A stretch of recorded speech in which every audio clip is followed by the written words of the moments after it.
especially early on in the week. On the Monday or Tuesday, I go through it, I put in a bit of time so I can hit it so it feels good. Okay, you have this feeling, it's getting the ball through the hole, go through the gap. And then, like I do in my whole game, I always check up the basics. So I just sort of check up, okay, where's my balance, back and forth this way and this way. For me, being tall, posture is huge because it's very difficult to find good posture if I start to slouch over too much this way. So to get it so I can find it again, I have some keys, like some exercises I do in the hotel room, but then I kind of use it here as well. I just feel like I'm fairly straight back. I always look so the putter sits on the ground because I have a tendency to get up a bit this way, and that doesn't lead to any good putting for me. So for me, I always go through on the tutor. I always look a bit sort of where am I on the toe or on the heel. I always end up on the heel. And then very often for me I get the eye line too far over here on the outside, which then screws up the whole aiming because then I'm going to aim left. My putting is always a little bit left aiming, a little bit left aiming, a little bit pushed. That's kind of my miss, and I accept a little bit of left aiming, but not too much. Because when I stand over the ball and I say this should be right edge putt, especially short putts like this. I know, okay, let's say it's inside right, and I see that I aim left, inside left. It's no, but then I know I'm going to do that. Then I very often miss it to the right. So I always keep on the ball start on the tutor. I always check up my aiming. I do that. There's a few different ways. I have actually a putter where I have 2 lasers in it. But it's all sorts of different aiming devices you can use. But for me, so check up, set up, and all the sort of basic stuff in the technique, which is pretty simple in putting. Check up, so I'll start the ball where I want to, and then the aiming. Then after that, when I'm done that, it takes probably I put in a couple of hours a week on that. That's maybe half an hour to an hour early on the Monday or Tuesday. Then like 15 minutes a day, maybe later on in the week. And then after that, when I feel like I have those things in pretty good order, I just practice putting. Getting the ball in the hole, making sure I'm aiming where I want to. I have my caddy to check it. It's like, yeah, this is say this is just outside right. Okay, do I actually aim it outside right now? Getting feedback on it. Then just go and hit it. And because golf, especially putting, is so much mental, when those things that I can control are kind of in good order, I'm just focusing on getting the routine in a good flow and making it short, so I kind of do the same things. So I practice on how I actually putt on the course.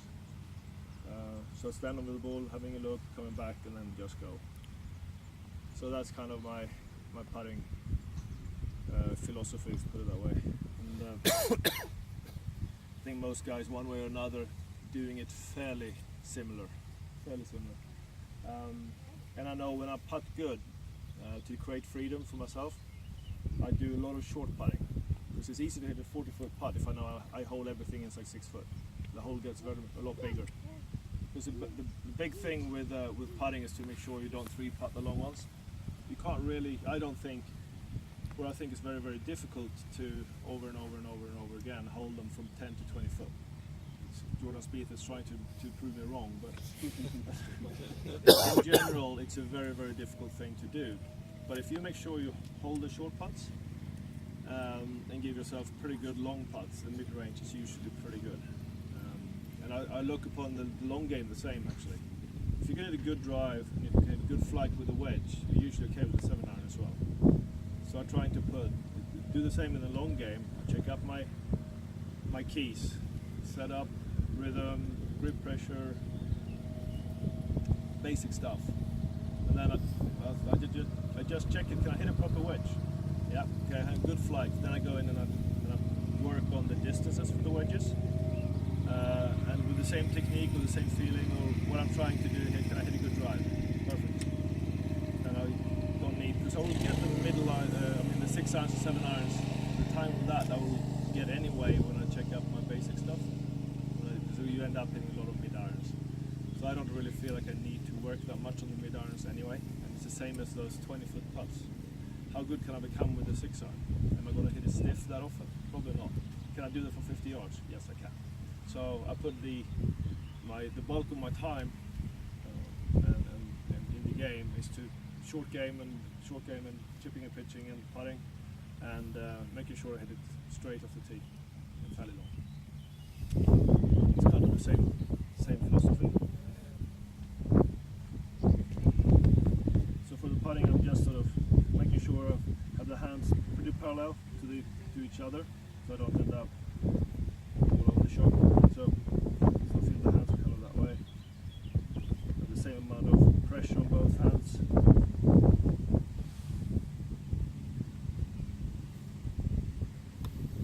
And make sure I have the motion from the shoulders. I have a tendency on the course when I'm not putting that good, that it can get a bit short movement up here, a bit too much hands, and it becomes a bit stabby, and then I start mishitting it. I hit it thin on the heel all the time, or then I know my aiming is wrong. It always comes from the aiming.